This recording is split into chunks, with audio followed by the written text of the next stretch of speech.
महाराज दक्ष के दो पुत्रियां थी, तारा देवी और रुक्मण। भगवती दुर्गा जी की शक्ति में अटूट विश्वास रखते थे। दोनों बहनें नियम पूर्वक एकादशी का व्रत करती थी तथा माता के जागरण में प्रेम के साथ कीर्तन एवं कथा सुना करती थी। एकादशी के दिन एक बार भूल से छोटी बहन रुक्मण ने मांसाहार कर लिया। जब तारा देवी को पता लगा तो उसे रुक्मण पर क्रोध आया। वो बोली, तू है तो मेरी छोटी बहन, परंतु मनुष्य देही पाकर भी तूने नीच योनि के प्राणी जैसा कर्म किया है। तू तो छिपकली बनने योग्य है।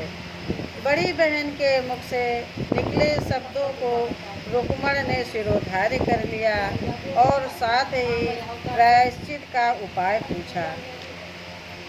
तारा ने कहा, त्याग एवं परोपकार से सब पाप छूट जाते हैं। दूसरे जन्म में तारा देवी इंद्रलोक की अप्सरा बनी और छोटी बहन रुक्मण छिपकली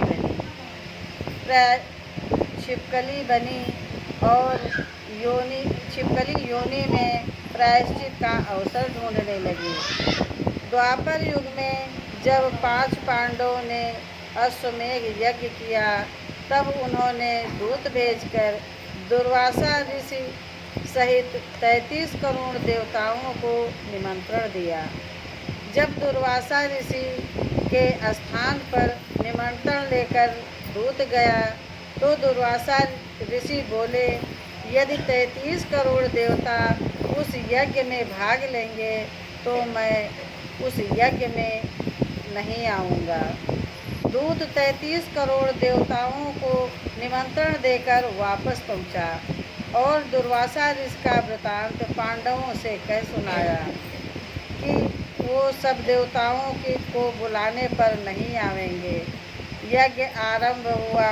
33 करोड़ देवता यज्ञ में भाग लेने आए।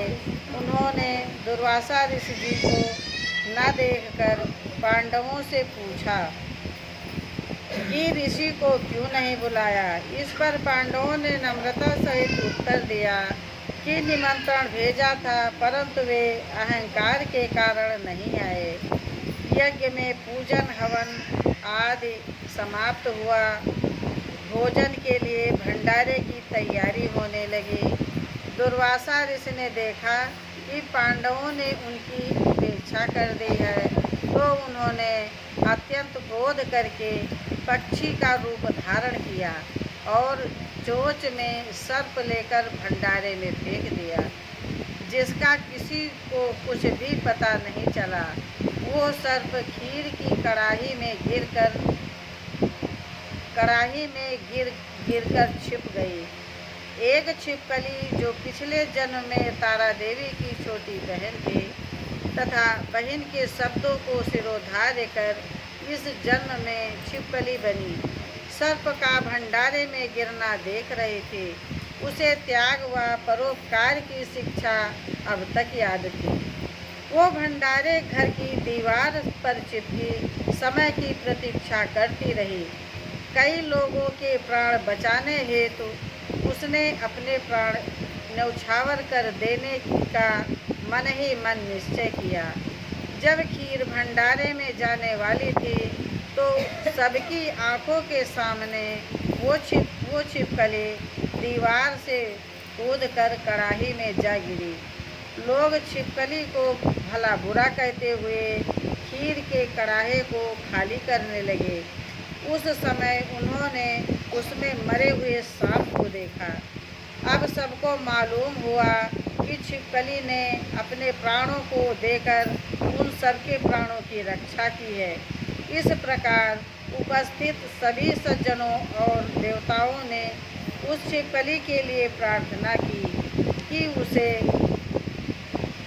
सब योनियों से उत्तम मनुष्य जन्म प्राप्त हो तथा अंत में मोक्ष को प्राप्त करे।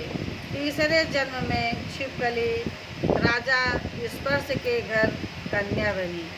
दूसरी बहन तारा देवी ने फिर मनुष्य का जन्म लेकर तारामती नाम से अयोध्या में प्रतापी राजा हरिश्चंद्र के साथ विवाह किया। राजा स्पर्श ज्योतियों से कन्या की कुंडली बनवाई। ज्योतिषियों ने राजा को बताया कि कन्या राजा के लिए हानिकारक सिद्ध होगी, सगुन ठीक नहीं है, अतः आप इसे मरवा दीजिए। राजा बोला, लड़की को मारने का पाप बहुत बड़ा है, मैं उस पाप का भागी नहीं बन सकता। तब ज्योतिषियों ने विचार करके राय दी, हे राजन, आप एक लकड़ी के संदूक में ऊपर से सोना चांदी आदि जड़वा दे, फिर उस संदूक के भीतर लड़की को बंद करके नदी में प्रवाहित कर दीजिए।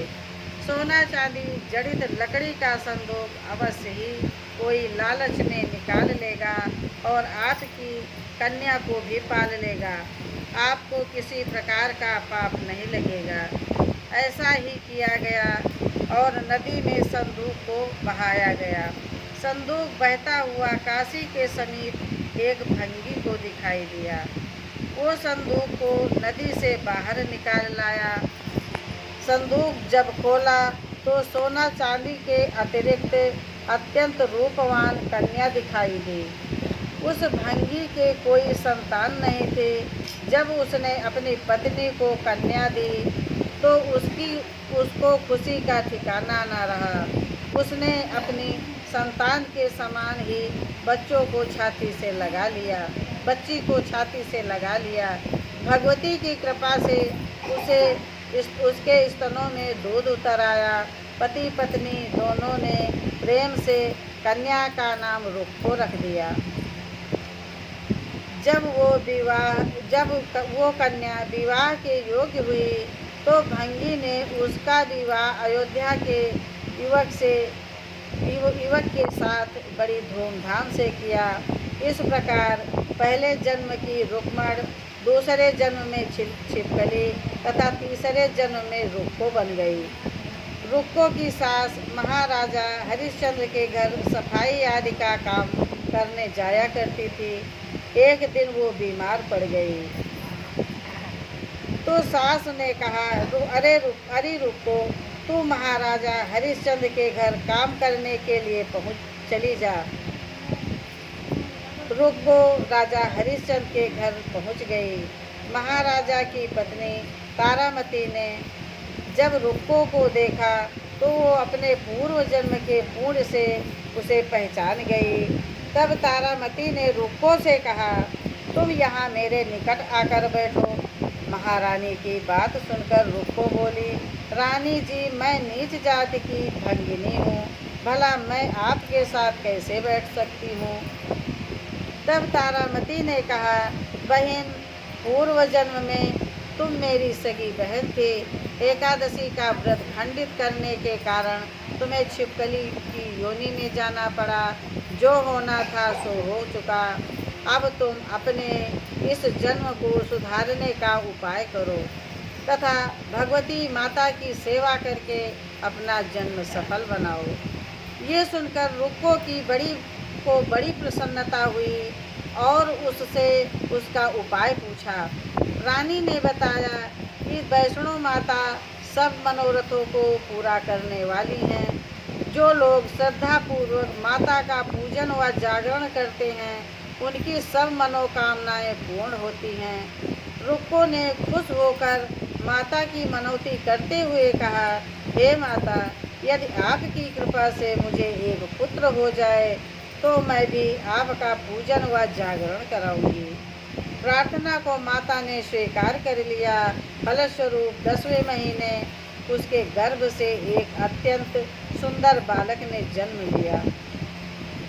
परंतु दुर्भाग्यवश रुक्को को माता का पूजन व जागरण करने का ध्यान ही न रहा। परिणाम ये हुआ कि जब बालक 5 वर्ष का हुआ तो एक दिन उसे तेज बुखार आ गया और तीसरे दिन उसे माताजी निकल आई। रुक्को दुखी होकर अपने पूर्व जन्म की बहन तारामती के पास गई और बच्चे की बीमारी का सब वृतांत कह सुनाया। तब तारामती के पूजन में कोई भूल तो नहीं हुई। इस पर रुक्को को 6 वर्ष पहले की बात का ध्यान आ गया और उसने अपना अपराध स्वीकार किया कि बच्चे को आराम आने पर अवश्य जागरण कराऊंगी। भगवती की कृपा से बच्चा दूसरे ही दिन ठीक हो गया। तब रुक्को ने देवी के मंदिर में जाकर पंडित जी से कहा कि मुझे अपने घर माता का जागरण करना है, सो आप मंगलवार को मेरे घर पधार कर कृतार्थ करें। पंडित जी बोले, अरे रुको, तू यही 5 रुपए दे जा, हम तेरे नाम से मंदिर में जागरण करवा देंगे। तू नीच जाति की स्त्री है, इसलिए हम तेरे घर में देवी का जागरण नहीं कर सकते। रुक्को ने कहा, हे पंडित जी, माता के दरबार में तो ऊंच नीच का कोई विचार नहीं होता। वे तो सब भक्तों पर समान रूप से कृपा करती हैं, अतः आपको कोई इतराज नहीं होना चाहिए। इस पर पंडितों ने आपस में विचार करके कहा, यदि महारानी तारामती तुम्हारे जागरण में पधारें तब तो हम भी स्वीकार कर लेंगे। ये सुनकर रुक्को महारानी के पास गए और सब वृतांत कह सुनाया। तारामती ने जागरण में सम्मिलित होना स्वीकार कर लिया। जिस समय रुक्को पंडित से ये कहने गई कि महारानी जी जागरण में आवेंगे, उस समय सेननाई ने सुन लिया और महाराजा हरिश्चंद्र को जाकर सूचना दी। राजा ने सेननाई की सब बात सुनकर कहा कि तेरी बात झूठी है, महारानी भंगियों के घर जागरण में नहीं जाएंगी। फिर भी परीक्षा लेने के लिए राजा ने रात को अपनी उंगली पर थोड़ा सा चीरा लगा लिया, जिससे नींद न आवे। रानी तारामती ने जब ये देखा कि जागरण का समय हो रहा है परंतु राजा को नींद नहीं आ रही है, तो उसने माता वैष्णो से मन ही मन प्रार्थना किया कि हे माता, आप किसी तरह से राजा को सुला दे ताकि जागरण में मैं सम्मिलित हो सकूं। जब राजा को नींद आ गई तो रानी तारामती ने रोशनदान से रस्सी बांधकर महल से उतरी और रुक्को के घर जा पहुंची। उस समय जल्दी के कारण रानी के हाथ का एक रेशमी रुमाल और एक पाँव की पायल रास्ते में गिर गई। उधर थोड़ी देर बाद राजा हरिश्चंद्र की नींद खुल गई। तब राजा भी रानी का पता लगाने निकल पड़ा। मार्ग में पायल और रुमाल देखे और जागरण वाले स्थान पर जा पहुंचा। राजा ने दोनों चीज़ें रास्ते से उठाकर अपने पास रख ली और जहां जागरण हो रहा था वहां एक कोने में चुपचाप बैठकर सब दृश्य देखने लगा। जब जागरण समाप्त हुआ तो सबने माता की आरती व अरदास की। उसके बाद प्रसाद बांटा गया। रानी तारामती को जब प्रसाद मिला तो उसने झोली में रख लिया। ये देखकर लोगों ने पूछा, आपने प्रसाद क्यों नहीं खाया? यदि आप न खाएंगे तो प्रसाद कोई भी नहीं खाएगा। रानी बोली, तुमने जो प्रसाद दिया है वो मैंने महाराज के लिए रख लिया, अब मुझे मेरा प्रसाद दे दो।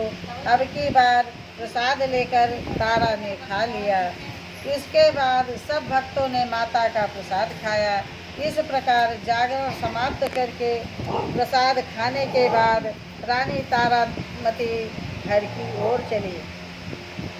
तब राजा ने आगे बढ़कर रास्ता रोक लिया और कहा, तूने नीचों के घर का प्रसाद खाकर अपना धर्म नष्ट किया है। अब मैं तुझे अपने घर कैसे रखूं? तुझे तो कुल की मर्यादा प्रतिष्ठा का कोई ध्यान ही नहीं रखा। जो प्रसाद तू अपनी झोली में रखकर मेरे लिए लाई है उसे खिलाकर मुझे भी अपवित्र करना चाहती है।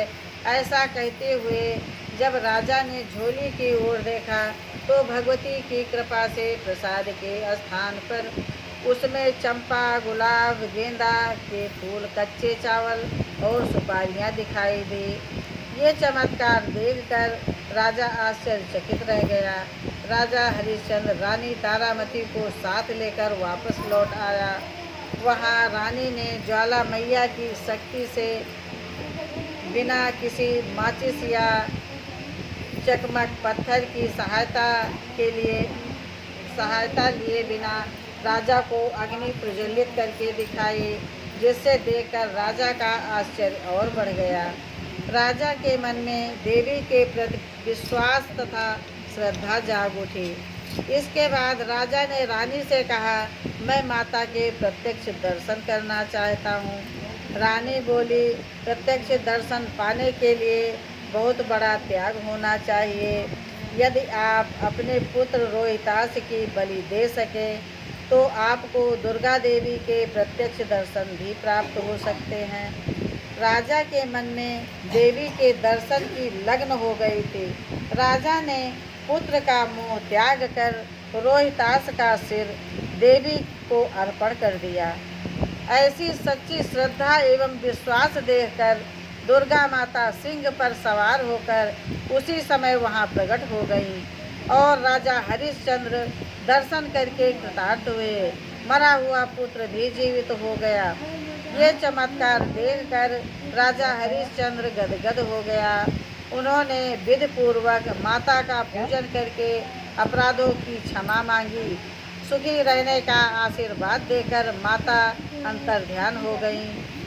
राजा ने तारा रानी की भक्ति की प्रशंसा करते हुए कहा, हे तारा, मैं तुम्हारे आचरण से अति प्रसन्न हूँ। मेरे धन्य भाग जो तुम मुझे पत्नी के रूप में प्राप्त हुई। इसके पश्चात राजा हरिश्चंद्र ने रानी तारा देवी की इच्छानुसार अयोध्यापुरी में माता का एक भव्य मंदिर तैयार करवाया। रानी तारा देवी एवं रुक्मन दोनों ही मनुष्य योनि से छोड़कर देवलोक को प्राप्त हुए। माता के जागरण में रानी तारा की इस कथा को जो मनुष्य भक्ति पूर्वक पढ़ता है, सुनता है, उसकी सभी मनोकामनाएं पूर्ण होती हैं एवं सुख एवं समृद्धि बढ़ती है, शत्रुओं का नाश होता है एवं सर्व मंगल होता है। इस कथा के बिना जागरण पूरा नहीं माना जाता। बोलो जगदम्बा मैया की जय।